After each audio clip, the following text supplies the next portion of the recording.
খুব সহজেই কীভাবে বিরিয়ানি রান্না করতে হয় তা আপনাদের সাথে শেয়ার করব, তাও আবার চিকেন বিরিয়ানি। প্রথমে আমি 2 কাপ পরিমাণ পেঁয়াজ কুচি কেটে নিয়েছি, একদম বাদামি কালার ভেজে নিয়েছি। দিয়ে দিচ্ছি রসুন বাটা 1 চা চামচ, আদা বাটা 1 চা চামচ। সুন্দর করে মেখে নিতে হবে ভাজা পেঁয়াজের সাথে। আর একটু 1 কাপ পরিমাণ পানি দিয়ে দিচ্ছিলাম যাতে লেগে না যায় বা পুড়ে না যায়। অলরেডি ঘন হয়ে এসেছে। যখনই দেখবেন তেল উঠে এসেছে তখনই ভাববেন যে মশলাটা কষানো হয়ে গিয়েছে। আর দেখতেই পাচ্ছেন ঘন হয়ে আসার পরে আমি শুধু লবণ আর টক দই দিয়ে মাংসটা ম্যারিনেট করে রেখেছিলাম সুন্দর করে আধা ঘন্টার মতো। আর দেখতেই পাচ্ছেন যাতে মশলাগুলো সুন্দর করে ম্যারিনেটগুলো আর কি ভালো যাতে হয়, যার কারণে আর কি বেশি করে টক দই দিয়েছিলাম। আর টক দইটা আমার বাসার বানানো। ঠিক 5 থেকে 10 মিনিট পর আমি আর কি ঢাকনা তুলে কাঁচামরিচ দিয়ে দিচ্ছি 4 থেকে 5টা, একদম ভেঙে ভেঙে দিচ্ছি মাঝখান থেকে।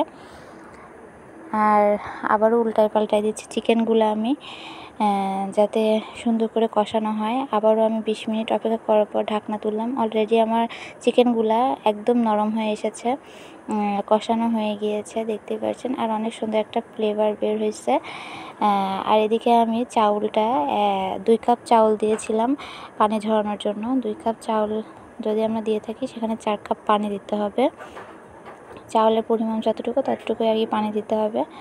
আর এদিকে আমি একদম সুন্দর করে চাউলটা চিকেনের সাথে ভেজে নিচ্ছি, মশলাগুলোর সাথে মেখে 5 থেকে 10 মিনিট আর কি নেড়ে চেড়ে নিচ্ছি। আর এখানে আমি ফুটন্ত গরম পানি আর কি বললাম না 2 কাপ চাউলের সাথে 4 কাপ পানি আমি চুলার উপর গরম করতে দিয়েছিলাম। পানিটা ফুটে গেলেই আর কি চাউলটা এদিকে ভাজা হয়ে গেলে পানিটা ঢেলে দিব। আর এদিকে আমি 2 চামচ পরিমাণে লবণ দিয়েছিলাম, দিয়ে এখন অপেক্ষা করার পালা।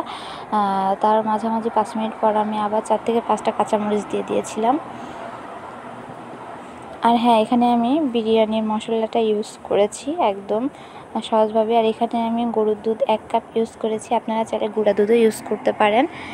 আর একদম শর্টকাট যে বিরিয়ানিটা, একদম শাহি মশলার বিরিয়ানি, চিকেন বিরিয়ানি। আর এদিকে আমি একটু কেওড়া জল দিয়ে দিচ্ছিলাম 1 চামচ পরিমাণ।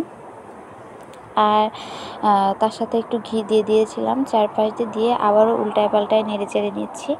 তো এইভাবে আমার বিরিয়ানিটা একদম ঝরঝরা হয়ে গিয়েছে দেখতেই পাচ্ছেন। আর খেতেও কিন্তু অনেকটা টেস্টি হয়েছিল। আর আমি বেরেস্তা ভেজে রেখেছিলাম, নামানোর 5 মিনিট আগে বেরেস্তা দিয়ে আস্তে আঁচে ঢেকে দিয়েছিলাম দমে। আর দমের থেকে নামানোর ঠিক আগ মুহূর্তে ভিডিওটা করা, দেখতে পাচ্ছেন অনেকটা সুন্দর হয়েছে, খেতেও কিন্তু একদম টেস্টি।